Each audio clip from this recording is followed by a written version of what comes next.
अस्सलाम वालेकुम, मैं हूं तहरीन फातिमा और आप देख रहे हैं मेरा फेसबुक और यूट्यूब चैनल। उम्मीद करती हूँ आप सब लोग भी खैरियत से होंगे। नाजरीन, इलेक्शन नहीं होंगे। आज बरोज जुमा एक बहुत बड़ा भूचाल आ गया है। दूसरी जानिब काजी फाइज ईसा का जो फैसला था कि आइंदा आने वाले आम इंतखाबात 8 फरवरी को ही होंगे, तो उनका ये फैसला पत्थर पर लकीर था। एक जानिब जो उनका फैसला था, अब काजी फाइज ईसा का वो फैसला और काजी फाइज ईसा दोनों को घेराव में ले लिया गया है। अब आगे क्या होगा, क्योंकि मियां नवाज शरीफ का एक जो ख्वाब था वो भी चकनाचूर हो गया है। और काजी फाइज ईसा जो मियां नवाज शरीफ साहब को एक फायदा पहुंचा सकते थे, ताहयात नाअहली का केस, उनकी समात भी काजी फाइज ईसा साहब ने की और फैसला भी महफूज कर लिया गया। इसका पूरा का पूरा समात का अहवाल आपके साथ शेयर करेंगे। और फिर वहीं दूसरी जानिब आज बरोज जुमा कप्तान के मुखालफिन के लिए भारी साबित हुआ है, क्योंकि पाकिस्तान तहरीक इंसाफ के जो उम्मीदवार थे उनकी एक बहुत बड़ी तादाद में कागजात नामजदगी मंजूर होना शुरू हो गए हैं। तो आहिस्ता आहिस्ता पाकिस्तान तहरीक इंसाफ वालों के लिए अच्छे दिन आते जा रहे हैं और पाकिस्तान तहरीक इंसाफ को रिलीफ मिल रहा है। पहले एक ड्रामा क्रिएट किया गया था, कागजात नामजदगी नहीं मंजूर किए जा रहे थे और पाकिस्तान तहरीक इंसाफ को प्रॉपर जो पूरा का पूरा सिस्टम है वो कोशिश कर रहा था कि पाकिस्तान तहरीक इंसाफ वालों को मैदान से बाहर किया जाए। लेकिन इनके साथ होना यह है कि इनकी किस्मत में लिखी ही रुसवाई है। इनके साथ वो हिसाब होगा कि इनको 100 प्याज भी खाने पड़ेंगे और 100 जूते भी खाने पड़ेंगे। तो आज के व्लॉग में इन सब चीज़ों पर बात करेंगे। अगर अभी तक आपने हमारी वीडियो को लाइक नहीं किया तो वीडियो को लाइक भी कर ले और हमारे यूट्यूब चैनल को सब्सक्राइब भी कर ले। सबसे पहले जो आइंदा आने वाले आम इंतखाबात के हवाले से सेनेट में एक करारदाद पेश की गई थी। आइंदा आने वाले आम इंतखाबात की डिले के लिए, ताखीर के लिए वो मंजूर हो गई है। सेनेट में इलेक्शन मुलतवी करने की करारदाद कसरत राय से मंजूर कर ली गई है। सेनेटर दिलावर ने सेनेट इजलास में ये करारदाद पेश की थी। इंतखाबात को मुलतवी कराने की करारदाद पेश कर दी गई। करारदाद कसरत राय से मंजूर कर ली गई। करारदाद के मतन में कहा गया है कि मुल्क में सिक्योरिटी के हालात इंतहाई खराब हैं। मौलाना फजलुर रहमान और मोहसन दावड़ पर हमले हुए हैं।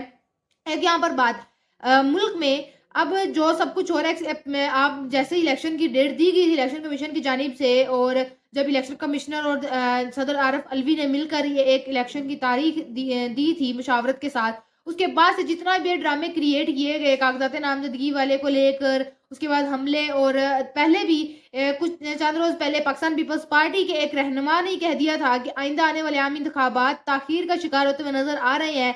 लेकिन इतने कुछ ज्यादा देर के लिए नहीं होंगे, चंद दिन आगे पीछे हो जाएंगे।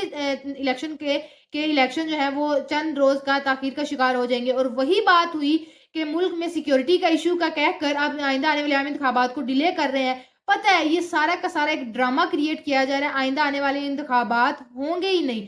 पहले होने ही नहीं थे, पिछले सारे इलेक्शन होने थे, उसके बाद फिर मैं दिसंबर का कहा गया, दिसंबर के बाद फरवरी का कह दिया गया, 8 फरवरी को इंतखाबात होंगे। अब मुल्क में सिक्योरिटी का मसला है, लिहाजा आइंदा आने वाले आम इंतखाबात जो है वो मुलतवी कर दिए जाए। मुल्क के मुख्तलिफ इलाकों में जनवरी और फरवरी में मौसम सरमा अपने इंतहा पर होता है। बलोचिस्तान और खैबर पख्तूनख्वा के मुख्तलिफ इलाकों में हालात इंतहाई कशीदा हैं।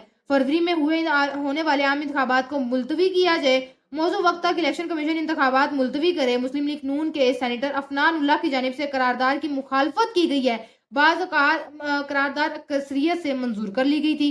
तो अब ये देख लें आप कि दूसरी जानिब पाकिस्तान तहरीक इंसाफ वालों के लिए कहा जाता है कि पाकिस्तान तहरीक इंसाफ रुकावट क्रिएट कर रही है। इलेक्शन कमीशन की जानिब से कहा गया था कि 8 फरवरी को इलेक्शन होने हैं, तो पाकिस्तान तहरीक इंसाफ नहीं चाहती कि 8 फरवरी को इलेक्शन हो। तो अब वही साथ साथ जो दिलावर खान है वो उन्होंने एक करारदाद ही पेश कर दी है कि आइंदा आने वाले आम इंतखाबात जो है वो डिले हो जाए, मुलतवी हो जाए। मुख्तलिफ सियासी रहनुमाओं को थर्ड अलर्ट जारी हो चुके हैं। कुछ दिन कबल मौलाना फजलुर रहमान के काफिले पर भी हमला हुआ था, लेकिन वो महफूज रहे मौलाना फजलुर रहमान। उसके बाद फिर आज उनका भी जिक्र किया गया कि जिस तरह मुल्क के सिक्योरिटी के मसले मौलाना फजलुर रहमान पर भी हमले हुए हैं, इस वजह से आइंदा आने वाले आम इंतखाबात थोड़े से डिले कर दिए जाए। लेकिन इवन जो आम इंतखाबात की सिक्योरिटी के लिए पाक फौज को भी तैनाती का ऑर्डर जारी कर दिया गया था कि आइंदा आने वाले आम इंतखाबात पर फौज तैनात होगी। तो पहले भी इलेक्शंस होते हैं, सिक्योरिटीज के इश्यूज होते हैं, तो पाक फौज को तैनात किया जाता है। आज से पहले भी सर्दियां आई हैं, सख्त सर्दियां आई हैं।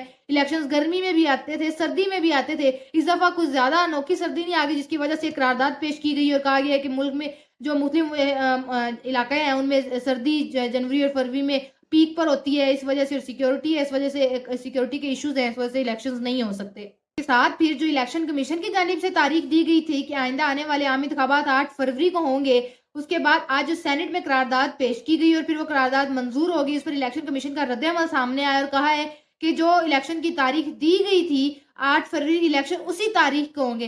अब आप देख लें, मुल्क में कोई निज़ाम ही नहीं है, किसी इदारे का अपना मुँह इलेक्शन कमीशन ने जब ऐलान कर दिया है इलेक्शंस की ज़िम्मेदारी इलेक्शन कमीशन की है।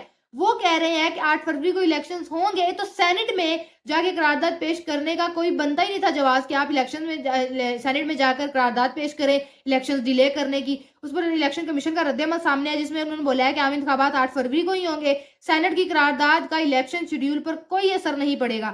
इलेक्शन कमीशन के मुताबिक सुप्रीम कोर्ट के अहकामात के अलावा कोई हुक्म इलेक्शन कमीशन पर असरअंदाज नहीं हो सकता। हम इलेक्शन के लिए पूरी तरह तैयार हैं और तमाम इंतजामात मुकम्मल कर लिए गए हैं। अब इस मौके पर इलेक्शन मुलतवी करने का कोई जवाज़ नहीं है। सेनेट में इलेक्शन मुलतवी कराने की करारदाद जैसे कि मैंने पहले बताया मंजूर कर ली गई थी। अब इलेक्शन कमीशन वाले कह रहे हैं कि तैयारियां मुकम्मल कर ली गई हैं। जो करारदाद दी गई उसमें कहा गया कि सिक्योरिटीज़ के इशू है। पहले भी ये बात की गई थी कि मुल्क में साफ और शफाफ इलेक्शन कराने की जिम्मेदारी इलेक्शन कमीशन की होती है। सिक्योरिटीज़ के इशूज़ आए या जो भी मसले हों वो इलेक्शन कमीशन की जिम्मेदारी है। अब इलेक्शन कमीशन दूसरी जानिब कह रहा है कि कोई मसले नहीं है, सारी की सारी तैयारियां मुकम्मल है, इलेक्शन 8 फरवरी को होंगे, तो मसला क्या आ रहा है? मसला ये है कि इलेक्शंस करवाना ही नहीं चाहते। इनको नताइज पहले ही पता है कि हमारे साथ होना क्या है और 8 फरवरी को जब इलेक्शंस आके लोग डालेंगे, अपने वोट कास्ट करेंगे, रिजल्ट क्या आएगा पहले से ही ये लोग इल्म है। इसी वजह से इलेक्शंस को ताखीर का निशान बनाया जा रहा है, ताखीर किया जा रहा है। और वहीं दूसरी जानिब मुल्क में इलेक्शंस को लेकर बहुत ज्यादा गहमा गहमी है। एक इदारा कह रहा है कि जो टाइम दिया गया उस पर ही इलेक्शंस होंगे और वहीं दूसरी जानिब करारदाद पेश कर दी जा रही है सेनेट में। तो पाकिस्तान मुस्लिम लीग नून भी बीच में स्टक हो गई है कि इलेक्शंस को लेकर इलेक्शंस होंगे या नहीं होंगे। इसीलिए उन्होंने भी अभी तक अपनी टिकट्स अपने उम्मीदवारों को जारी नहीं की। पाकिस्तान मुस्लिम लीग नून की क़यादत ताहाल 8 फरवरी को होने वाले आम इलेक्शंस में अपने उम्मीदवारों को टिकट की तकसीम का फैसला ही नहीं कर सकी कि हमने टिकट्स किनको देने हैं। कई हलकों में पार्टी के नाराज रहनुमाओं को मनाने का सिलसिला भी जारी है। तमाम चंद हलकों के अलावा मुस्लिम लीग नून की क़यादत कौमी असम्बली के टिकट देने के लिए हतमी फैसले के करीब पहुंच चुकी है। जियो न्यूज के मुताबिक मुस्लिम लीग नून ने टिकट्स की तकसीम के मामले पर तजावीज़ को हतमी शक्ल दे दी है और जिन हलकों में टिकट्स की तकसीम का फैसला नहीं हुआ वहां नाराज जो रहनुमा है उनको मनाने की भी कोशिश की जा रही है। तो ये एक बहुत बड़ा मसला है। अगर 8 फरवरी को इलेक्शंस होते हैं, दिन बहुत थोड़े हैं। पाकिस्तान तहरीक इंसाफ वालों की जानिब से भी अभी कोई डिसाइड नहीं हुआ कि किनको पार्टी की टिकट देनी है। फिलहाल पाकिस्तान तहरीक इंसाफ वाले तो इस चीज में फंसे हुए हैं कि उनसे उनका इंतखाबी निशान ले लिया गया और पाकिस्तान मुस्लिम लीग नून जो है वो फैसला ही नहीं कर पा रही कि हमने अपने टिकट्स किनको देने हैं। I think so Pakistan Muslim League नून भी नए उम्मीदवार लाना चाह रही है। नए उम्मीदवार की जानिब से उनके कागजात नामजदगी जो जमा करवाए गए हैं तो वो भी नए उम्मीदवार लाएगी। इसी वजह से अभी तक जो नाराज उम्मीदवार हो गए हैं उनको मनाने का सिलसिला भी जारी है। मरियम औरंगजेब के मुताबिक बलूचिस्तान के अलावा कहीं भी कोई टिकट जारी नहीं किया गया। उनका मजीद ये कहना था कि पार्टी क़यादत इस ज़िमन में जो फैसला करेगी उसका बाज़ाब्ता ऐलान किया जाएगा। पाकिस्तान मुस्लिम लीग नून के कायद मियां नवाज शरीफ ने हल्का NA 130 से जो है वो खुद मैदान में उतरेंगे और इलेक्शन लड़ेंगे और उनकी बेटी जो मरियम नवाज है वो NA 119 और 120 से कागजात नामजदगी जमा करवाए थे। ज्यादा इम्कान है कि वो 119 से इलेक्शन लड़ेंगी। NA 19 से मरियम नवाज शरीफ ने इलेक्शन लड़ा तो साबिक MNA परवेज मलिक जो है उनके आबाई हलके से खड़े नहीं होंगे। ये एक कहा जा रहा है, एक बात जो सामने आ रही है। उन्होंने NA 17 में भी कागजात नामजदगी जमा करवाया मरियम नवाज ने। मतलब आप यहाँ से अंदाजा लगा लें, इनको अपने जो आबाई हलके हैं लाहौर हो गए वहां से ये खुद कॉन्फिडेंट नहीं है, सेटिस्फाई नहीं है। इनको उम्मीद नहीं है कि हम वहां से इलेक्शन जीतेंगे, इसीलिए मजीद हलकों से एक नहीं दो नहीं तीन चार हलकों से इलेक्शन लड़ रहे हैं कि एटलीस्ट कहीं ना कहीं से हम जीतेंगे, कहीं ना कहीं से लीड करेंगे और वहां हमारी पार्टी बनेगी और वहां पे हमें सीट मिलेगी। कौमी असम्बली के हल्का NA 126 से अफजल खोखर, NA 127 से अता तारड़, NA 128 से हफीज नुमान, NA 129 से मैर इश्तियाक इलेक्शन लड़ेंगे। ये वो पाकिस्तान मुस्लिम लीग नून के उम्मीदवार हैं जिन्होंने कागजात नामजदगी जमा करवाए। कौमी असम्बली के हल्का NA 121 में अयाज सादिक और रुहेल असगर जो है वो मद्दे मुकाबिल है आपस में। इस हल्के के 12 चेयरमैनों ने अयाज सादिक के हक में पार्टी को खत लिख दिए हैं। तो ये मुस्लिम लीग नून को लेकर अभी कंफ्यूजन सामने आ रही है कि मुस्लिम लीग नून वाले अभी सिर्फ बलूचिस्तान के अलावा कहीं भी अभी पार्टी टिकट देने में कामयाब नहीं हुए। वो भी स्टक है कि इलेक्शंस 8 फरवरी को होंगे या नहीं होंगे। लेकिन पहले ही पाकिस्तान मुस्लिम लीग नून वालों की जानिब से भी स्ट्रैटेजीज़ बनाई जा रही थी कि आइंदा आने वाले आम इंतखाबात ना ही 8 फरवरी को, इसीलिए तो इतने स्लो हैं, अभी तक पार्टी टिकट्स भी नहीं दिए जा रहे। लेकिन फिर भी पाकिस्तान तहरीक-ए-इंसाफ पुरुम्मीद है। वो तो कहती है कि इलेक्शंस हों 8 फरवरी को, पता लग जाए, दूध का दूध, पानी का पानी हो जाए कि अवाम किसका साथ देती है और अवाम क्या चाहती है आइंदा आने वाले 5 साल कौन सी पार्टी उन पर हुक्मरानी करे। और पाकिस्तान तहरीक-ए-इंसाफ के मुखालफिन के लिए आज बरोज़ जुमा जो भारी दिन रहा है, मैं पिछले दिनों कागज़ात नामज़दगी एक-एक करके मुस्तरद किए जा रहे थे। पाकिस्तान तहरीक-ए-इंसाफ उस पर दिल बर्दाश्ता ज़रूर थी, लेकिन सरप्राइज़ नहीं थी, क्योंकि पता था उनको पहले से ही कि अगर कागज़ात नामज़दगी या तो पहले कबूल ही नहीं किए जाएँगे, मंज़ूरी नहीं किए जाएँगे, अगर मंज़ूर कर लिए जाएँगे तो उसके बाद फिर मुस्तरद कर दिए जाएँगे। उसके खिलाफ भी पाकिस्तान तहरीक-ए-इंसाफ ने पहले से एक स्ट्रैटेजी बना के रखी थी, दरख्वास्तें तैयार कर ली थी। उसके बाद फिर अब जब आरओज़ के ये जो कागज़ात नामज़दगी मुस्तरद किए जा रहे हैं, उसके खिलाफ आरओज़ के खिलाफ जाके सुप्रीम कोर्ट से रुजू किया उम्मीदवारों ने। उसके बाद फिर अब कागज़ात नामज़दगी आहिस्ता-आहिस्ता मंज़ूर किए जा रहे हैं। तो आज मुखालफिन के लिए एक बहुत भारी दिन था, क्योंकि अब एक बड़ी तादाद में कागज़ात नामज़दगी मंज़ूर होना शुरू हो गए हैं। कल भी कुछ उम्मीदवारों के कागज़ात नामज़दगी जमा हुए थे, आज भी कुछ कागज़ात नामज़दगी बड़े-बड़े रहनुमाओं के मंज़ूर होना शुरू हो गए हैं। आम इंतखाबात में हिस्सा लेने के लिए पाकिस्तान तहरीक-ए-इंसाफ के रहनुमाओं को बड़ा रिलीफ मिल गया है। शाह महमूद कुरैशी और उनके साहबजादे ज़ैन कुरैशी के कागज़ात नामज़दगी जो मुस्तरद करने के रिटर्निंग अफसर का फैसला कलअदम करार दे दिया गया है। फैसले के बाद शाह महमूद कुरैशी को एनए 214 उमर कोर्ट से इलेक्शन लड़ने की इजाज़त मिल गई है और उनके साहबजादे ज़ैन कुरैशी को भी एनए 214 से कागज़ात नामज़दगी जो है मंजूर हो गए हैं।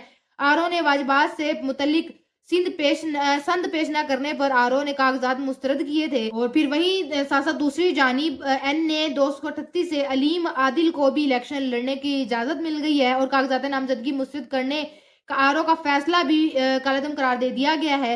इलेक्शन ट्रिब्यूनल ने पीपल्स पार्टी के मिर्जा इख्तियार बेग को भी इलेक्शन लड़ने की मुशावरत इजाज़त दे दी है। जस्टिस अदनान अल करीम मेमन ने भी रिमार्क्स दिए कि अगर दोहरी शोहरियत खत्म हो चुकी है तो बयान हल्फी जमा कराएं, बयान हल्फी गलत साबित हुआ तो इलेक्शन जीतने के बाद कामयाब भी मनसूख हो जाएगी। इलेक्शन ट्रिब्यूनल ने हल्का एनए 241 से अपील भी मंजूर कर ली है और उन्हें इलेक्शन कमीशन इलेक्शन में हिस्सा लेने की भी इजाजत दे दी है। तो ये एक पाकिस्तान तहरीक इंसाफ वालों के लिए अच्छा रिलीफ सामने आया है और पाकिस्तान तहरीक इंसाफ वालों को अदलिया की जानिब से अच्छे रिलीफ मिल रहे हैं कि उनका कागजात नामजदगी मंजूर हो रहे हैं और जो एक बिला वजह की फजूल रीजन दी जा रही थी कागजात नामजदगी मुस्तरद की, तो वो खत्म कर दी जा रही है। शाह महमूद कुरैशी भी अहल हो गए हैं, वो इलेक्शन लड़ सकते हैं, उनके साहबजादे भी जैन कुरैशी भी लड़ सकते हैं। अब ये देखते हैं इमरान खान के जो कागजात नामजदगी हैं वो कब मंजूर होते हैं और उनको इलेक्शन लड़ने की इजाजत मिलती है या नहीं मिलती। वो जो कहा गया है कि वो नाअहल है और इस वजह से उनके कागजात नामजदगी मुस्तरद किए गए। हमें अपनी राय से जरूर आगाह कीजिएगा। ये था हमारा आज का व्लॉग। आपसे इंशाल्लाह मुलाकात होगी अगले व्लॉग में। अपना बहुत सारा ख्याल रखिएगा। अल्लाह हाफिज।